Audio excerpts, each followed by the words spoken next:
In 2015, the city of San Antonio, the Texas General Land Office, and the Alamo Endowment Board entered into an agreement to come up with a new way for visitors to experience the Alamo. Time had revealed more to the story of the Alamo than visitors actually learned about. More names of the defenders had been discovered in the years since the famous battle.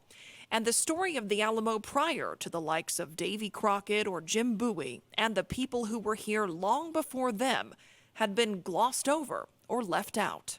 And really, you know, for me, it's something that I believe will heal a lot of deep wounds in terms of how something like this that doesn't acknowledge its complete telling, its full history, what it's done to our community. The city of San Antonio owns Alamo Plaza. The General Land Office controls and operates the historic structures themselves. And the Alamo Endowment, now known as the Alamo Trust, is in charge of raising the millions in private dollars needed to build the museum. In 2017, a master plan was unveiled. It included shutting down traffic in front of and right around the Alamo, creating that museum to help tell the full history, and putting up giant plexiglass walls around the area. All of that part of an effort those in favor of the plan suggested to get visitors to experience the Alamo longer, to gather there and spend more time learning about its history. Also part of that plan, moving the cenotaph, the large white monument dating back to 1936 that stands in front of the church in Long Barracks in honor of the defenders who fought and died there. But those walls would stand in the way of the plan's official approval. The San Antonio City Council approved the plan without the walls in May 2017.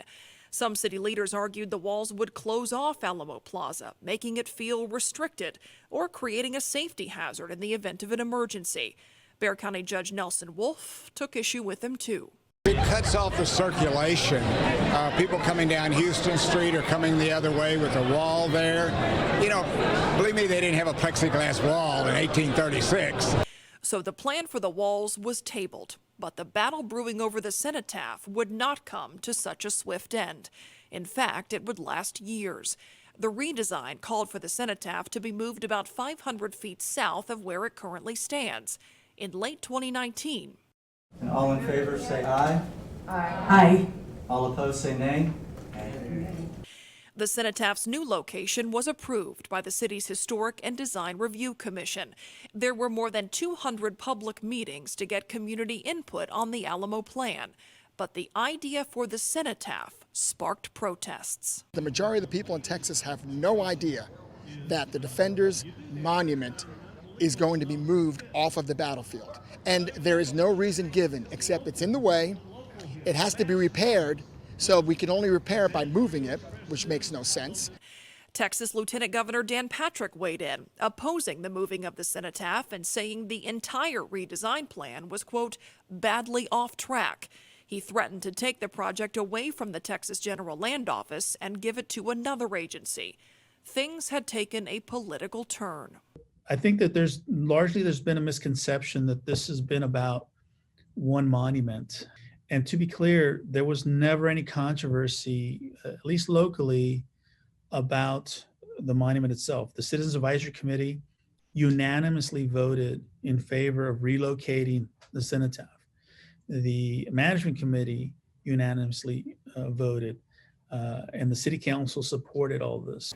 Trevino says the cenotaph needs to be moved to make way for that museum. He says the museum would use the outdoor space to recreate some of the history that unfolded here.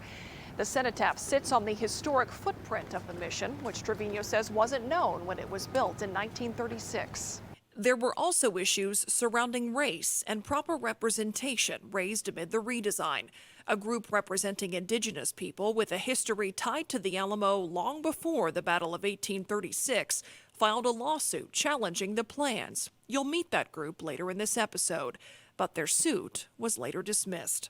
In May of 2020, the cenotaph became the target of vandalism. Someone spray painted the words white supremacy, profit over people, and the Alamo on the monument. A suspect was later arrested. A day after the vandalism, a group of armed men who called themselves the Texas Freedom Force stood guard at the cenotaph. They said they were there to protect it after law enforcement failed to. Months later, in September of 2020, a decision on the cenotaph at the state level. The Texas Historical Commission rejected moving the monument, voting that plan down 12-2. It really was about the chair admitting that he wanted to change the project at the behest of the lieutenant governor. Work to restore and preserve the church in Long Barracks has been underway for years.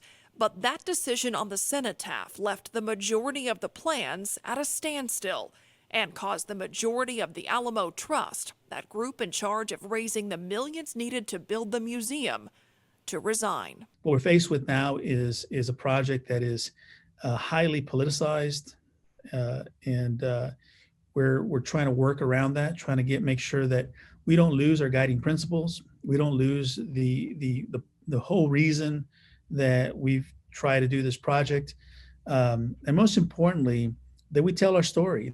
Just days after we interviewed Trevino for this story, another major shakeup in the Alamo project. Mayor Rod Nierenberg removed the councilman from the Alamo Management Committee and as tri-chair of the Citizens Advisory Committee. He's now being replaced by District 3 Councilwoman Rebecca Villagran.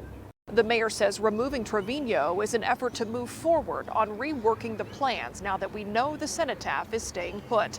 Trevino responded to his removal by releasing a statement that says in part that he's disappointed and that the master plan has suffered because authority has stifled the whole story. Trevino also thinks the city should end the lease with the state and pursue a scaled-back project.